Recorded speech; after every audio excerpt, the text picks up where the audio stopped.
de comunicación y de influencer y de trabajo, es Rosa Caribe. Ahí les muestro su Instagram, y ha construido toda una relación con su nombre que se llama Rosa Caribe, y ha construido toda una relación con respecto a pensarse el Caribe, al ser mujer Caribe, y a pensarse un poco desde los, como ella dice ahí, turbanteras, desde el turbante.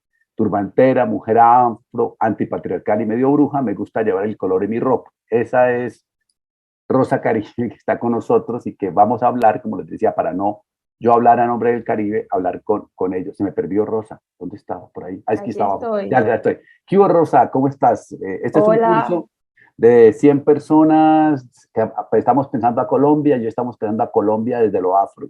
Entonces, preséntate tú como te quieres presentar. Yo te presenté de la forma más obvia del mundo, pero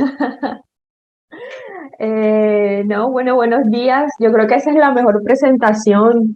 Desde que cambié a inicios de, sí, cambió el año y cambié la biografía de Instagram y porque yo dije, bueno, pero yo qué soy, o sea, uno siempre entra como en en ¿cómo se llama? Ese dilema. Y yo dije, pero si toda mi vida gira alrededor de los turbantes, pues yo soy turbantera, ya, ¿qué más? ¿Qué más voy a hacer? Entonces, sí, mi nombre, o sea, el nombre que me dio mi familia es Laura Romero de la Rosa, pero me gusta más que me digan Rosa Caribe, porque pues ya, o sea, mi vida está atravesada por ese nombre. Eh, ya de hecho aquí en Cartagena yo soy Rosa. Hay mucha gente incluso a veces dice, me demoré en conseguir tu número de teléfono porque lo buscaba como Rosa y lo guardé como Laura. Yo le dije, no, guárdalo entonces como Rosa porque si te acuerdas de Rosa porque me tienes que llamar así. Entonces, en lo formal, soy comunicadora social, también soy magíster en desarrollo y cultura y en términos generales, pues me he desempeñado como periodista cultural, como activista incluso, como gestora cultural de la ciudad. Y en este momento estamos incursionando un poco en el tema de educación, formación de públicos en términos de gestión cultural y ya también muy enfocadas en formación con enfoque de género y enfoque étnico-racial. Rosa, ya entrando en preguntas, ¿tú por qué usas? Arranquemos por lo tuyo, el turbante, ¿eso es afro? ¿Eso es de dónde? ¿Cómo llegaste al turbante? Porque el turbante lo usan en Pacífico, las mujeres lo usan bastante, en el Caribe también, y es como muy de mujeres afro, ¿no? Es como una cosa, es más, hubo una crítica en Colombia a Julieta Piñeres porque se puso a ponerse los turbantes siendo una chica blanca y se dijo como apropiación cultural. ¿Qué? Sí. Cuéntanos lo del turbante por ahora. Bueno, el turbante, yo llegué al turbante porque las mujeres afro tenemos una relación con nuestro cabello bien conflictiva cuando el cabello es afro. Cuando es rizado o es afro, como el que están viendo ahora que está así porque me lo acabo de, de lavar. El cabello afro tiende a tener varias texturas, entonces es un poco complejo de manejar, y a diferencia de un cabello liso que siempre es liso. Entonces, pues hace ya más de 5 años yo en esa lucha dije, pues yo necesito algo que haga, que no me haga peinarme porque no me gusta. Y mi mamá siempre tenía como esas pashminas o esas bufandas que ella nunca usó porque nunca viajó a clima frío. Y cogí una de su closet y busqué un tutorial en YouTube y un turbante fácil de hacer y bueno, me amarré el pelo y me lo puse en la cabeza y así salí. Digamos que fue una experiencia fue una cosa muy fugaz, o sea, era como que necesito algo práctico, necesito salir, necesito que el cabello se proteja, no me quiero peinar, me lo puse, listo, chao. En ese camino, digamos que como la gente hace preguntas, esas preguntas uno también se las hace. ¿De dónde viene esto? Yo, ¿por qué empecé a usar turbante? O sea, ¿de dónde se me salió la idea? Y pues ahí pues empecé a leer mucho y digamos que tiene varios orígenes. Un origen es el origen africano, por supuesto, otro es el origen afrodiaspórico y otro es también el tema de la cultura árabe. Ujú. Las mujeres que son musulmanas, que no usan hijab, usan turbantes, o sea, que solamente cubre su cabello, no cubre otra parte de la zona superior de su cuerpo. Entonces, el turbante afrodiaspórico, digamos que tiene una historia distinta porque está relacionada a prácticas de la esclavitud, de la esclavización. Es decir, muchas mujeres y hombres usaban turbantes para proteger su cabello en esas largas jornadas de trabajo en campo o en las casas, para que no se les maltratara, no se les quemara, para proteger la cabeza. Porque para muchas culturas africanas es importante proteger la cabeza. Entonces, digamos que ese ya es como el origen africano, de que el turbante protege la cabeza de malos espíritus, de malos, sí, como que de los, como son culturas en las que no solamente se adora a un dios o una diosa, sino que son varias deidades. Asimismo, existen otros entes que digamos que tienen intenciones malignas. Entonces el turbante es como una medida de protección y realmente sí lo es porque, bueno, en el Caribe donde hace tanto calor y tanto sol, el caballo se maltrata mucho y el turbante también ayuda a proteger el cabello, la cabeza. A mí, por ejemplo, me gusta porque pues no me da calor. Mucha gente dice, pero no te da calor y no, al contrario, me refresca muchísimo.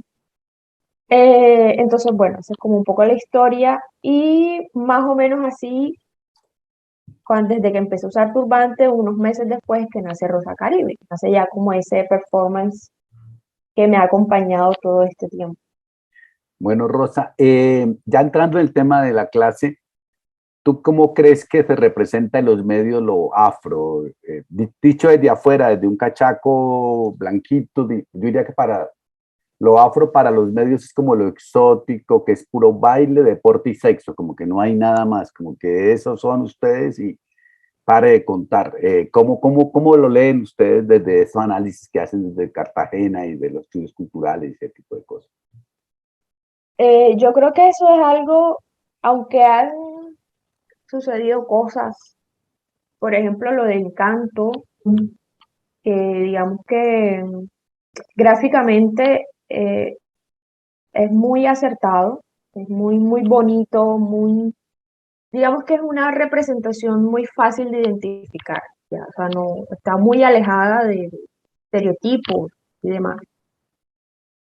Pero a mí me parece que son, digamos, cosas mínimas porque para mí lo más importante es como la narrativa, o sea, es decir, qué se está diciendo, más allá de cómo nos estamos viendo, ¿no? Porque una persona es una persona y una persona se puede ver como se quiera ver, independientemente de, eh, si bien sí influye, pero a mí me parece que también puede separarse de un origen étnico, eh, porque ahí sí, o sea, eso cae uno siempre como en el estereotipo, ¿no? Si tú eres del Caribe y tú eres mujer y eres afro, eres una mulata, te tienes que ver así y así, así.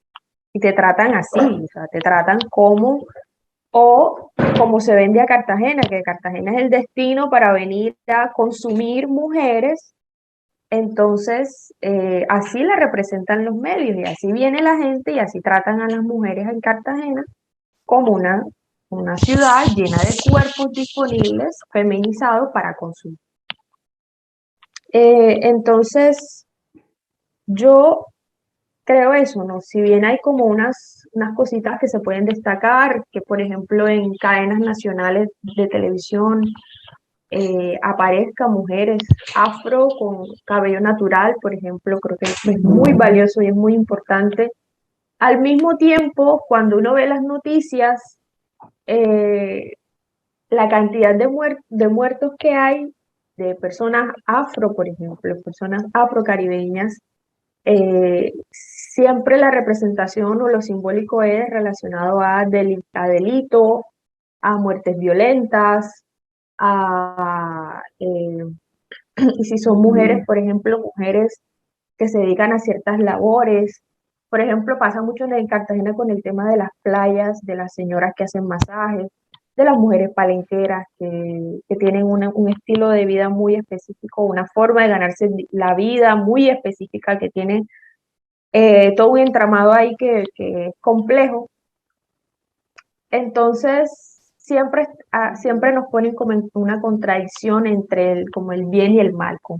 El bien desde lo estético, desde que ese pelo ahí sí es exótico, es bonito, que te hace ver más linda porque estás abrazando tu origen, tu raíz africana, pero por otro lado nos enfrentamos a todo ese imaginario de la negritud relacionado a la delincuencia, relacionado a ser flojos, a que gente que no trabaja o gente que siempre está viviendo en la informalidad, que solo sabe es beber y bailar. Y si lo sabemos, ¿qué hay de malo en eso? Es decir, si tú vienes a Cartagena porque eso sucede aquí, porque en tu tierra no pasa eso, es decir, ¿qué hay de malo en eso? Ese no es el verdadero problema que tiene la gente del Caribe. Rosa, ya que dices eso, hay un teórico que dice que lo afro representa para el occidental blanco eso que no puede ser. Entonces, que lo critica, pero que lo goza. Eso que no podemos ser, esa alegría, esa expresividad de cuerpos, ese baile, eso que no podemos ser, entonces que eso lo hace Tal lo afro. cual. Y después lo criticamos diciendo que eso está mal. O sea, es como que es como el lado que nos complementa, pero que no existe. Entonces, en ese bailar, mucho el hecho de que sean reconocidos como bailadores, sexuales, deportistas, tampoco hay nada de mal. Es como ponerle el cuerpo a la vida también, ¿no? Como que tampoco es negar que el cuerpo, por decirlo en términos, los blancos usamos la cabeza nada más, parece que el cuerpo no existiera. Ponerle el cuerpo no está nada malo, ¿no? Claro, claro, y es tan simple como ver, por ejemplo, a los señores aquí llevando su carretilla, vendiendo, o la gente, los señores ya en un momento que hace tanto calor, que son obreros de construcción y se quitan la camisa.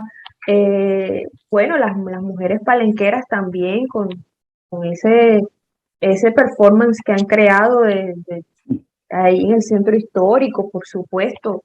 No sé, las señoras que usan ¿cómo se llama? Aquí uno les dice como batola, con unos vestidos de estar en casa largos, así anchos, para sentirse frescas. O sea, el habitar el Caribe tiene unas particularidades y obviamente que yo diría que son muy únicas porque a la final a nosotros nos interesa que todo esté conectado, que la comida esté conectada con el baile, que el baile esté conectado con tomarte un trago de ñeque o tomarte un trago de chirrinchi, y que al mismo tiempo necesito que ese otro cuerpo esté cerca de mí y no necesariamente lo estoy sexualizando, sin meter aquí unas gafas morales del feminismo, vamos a ponerlo solo en esos términos, porque si voy a bailar yo necesito que ese cuerpo esté cerca de mí porque necesito sentirlo. Esas es decir, son particularidades que, claro, como en el Caribe hay tanta pobreza, tanta desigualdad, y como ser pobre, pues no es cool, no es chévere. Entonces, obvio, cuando tú mezclas todo eso en una sola cosa, pues obviamente que te va a parecer una cosa corriente, vulgar, pero al mismo tiempo es divertido. Entonces, yo creo que también respondiendo un poco a la pregunta anterior, esa es la narrativa, es decir, esa es la narrativa a la que desde el centro también se ha construido una idea de qué es ser afro en general, ni siquiera solo desde el Caribe. Y al mismo tiempo hemos consumido los territorios afrocaribeños y afrodescendientes. Y aunque no nos la creamos y también nos riamos de eso, son cosas que a mí me parece que también incluso de manera inconsciente se asumen colectivamente para poder entrar como que en esas relaciones con menos tensiones y con menos conflictos, con el centro, que a la final, obvio, es una relación de poder, y si yo estoy una posición eh, mucho más baja, es decir, donde el poder lo ejercen sobre mí, obvio, pues es mucho más fácil para mí asumir esa narrativa que ponerme inventando otra cosa. Eso, Ese es como, sí, eso que un estás poco la diciendo, lectura que hago. eso que estás diciendo, Rosa, tiene que ver, bueno, no sé, de pronto tú no ves muchas telenovelas, pero que a mí me parecía, por ejemplo, una telenovela que se llamó Chepe Fortuna, que era Ujú. cachaquísima, pero hablando de lo costeño. A mí me parecía aberrante la forma de representación de todo lo Caribe, porque era todo realmente mal.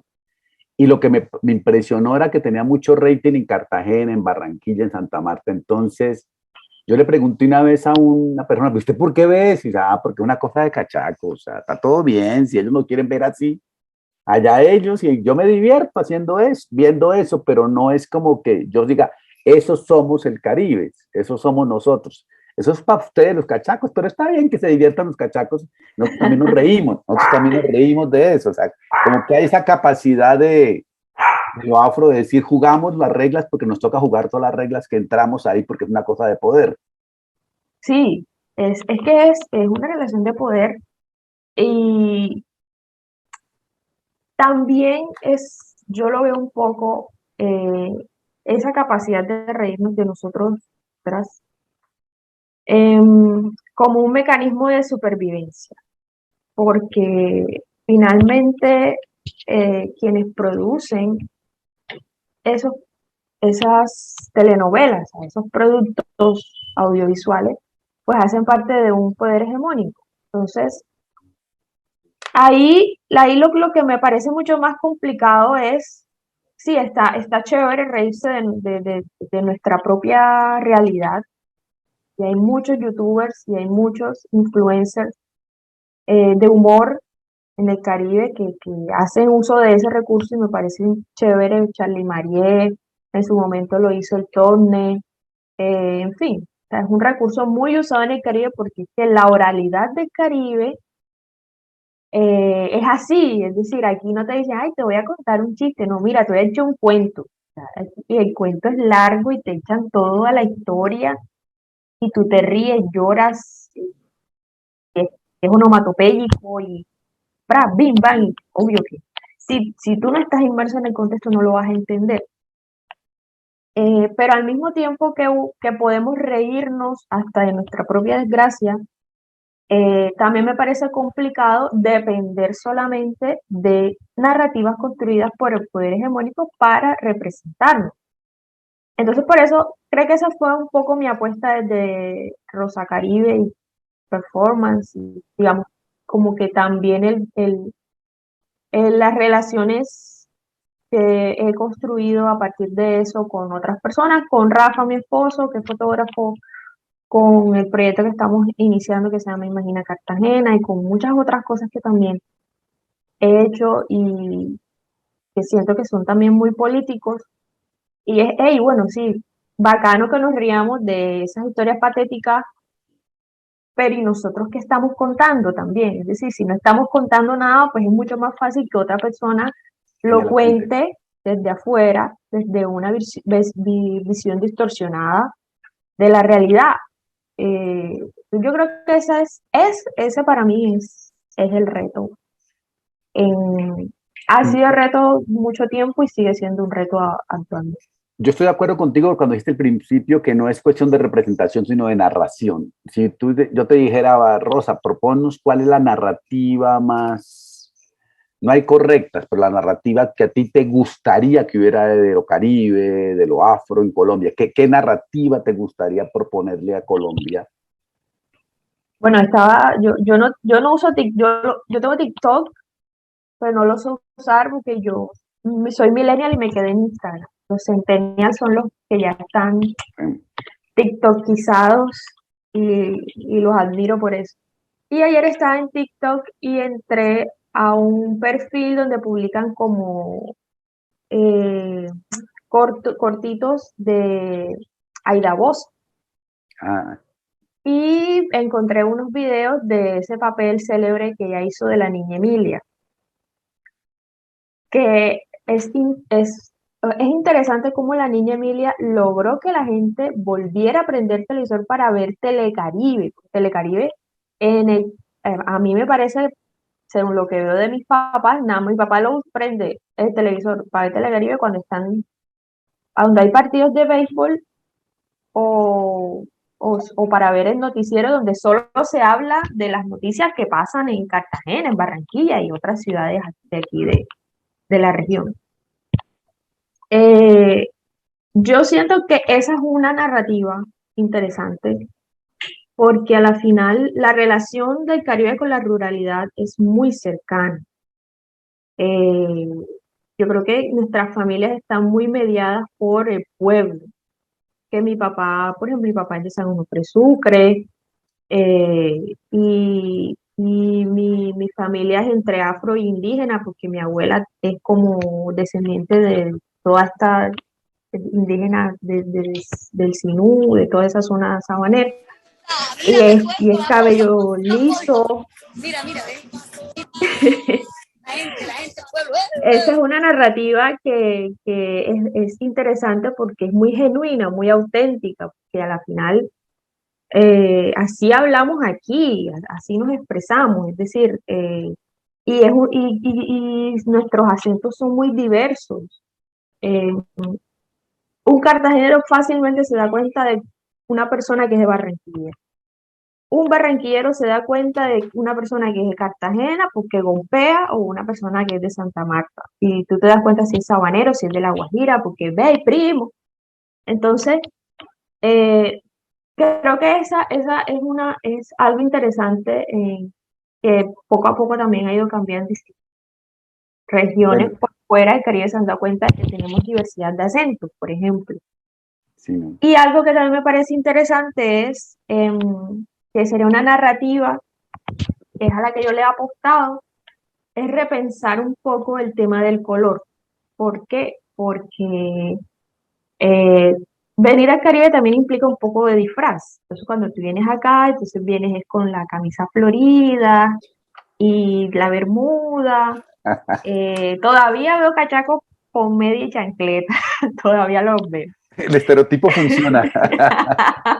Entonces, sí, chévere, pero por ejemplo, pues a mí, por eso yo digo ahí en Instagram, me gusta llevar el color en mi ropa, porque para mí ser afrocaribeña también implica es una relación con el color muy bonita, muy interesante, una manera también de expresar a través del cuerpo.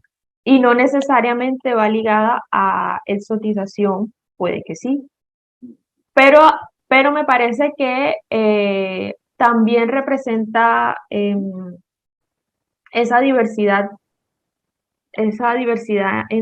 del Caribe que no solamente tiene afro, también es indígena. Lo que pasa es que en Cartagena los borraron de la historia. También es árabe. El Caribe es muy, muy árabe, incluso en la arquitectura uno lo puede ver.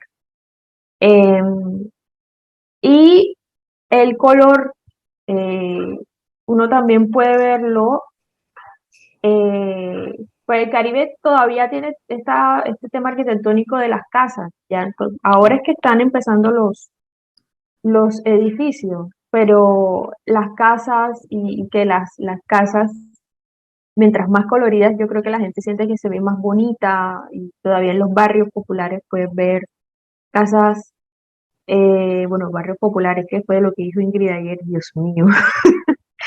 Pero sí, en un barrio común y corriente en Cartagena, por ejemplo, estoy viendo aquí unas fotos de Rafa, pero bueno, no, después se las muestro. La casa, yo he visto casas aquí pintadas morado con amarillo, rosado, azul, y eso también uno lo traslada al vestuario. Y eso yo creo que esa relación que tenemos con el color no es una cosa de ordinariez, no es una cosa como que, ¿cómo decirlo? Eh, Se me olvidó la palabra estrafalario, que lo estrafalario también puede ser bello. Sí, es como una concepción de belleza también. ¿Sabes?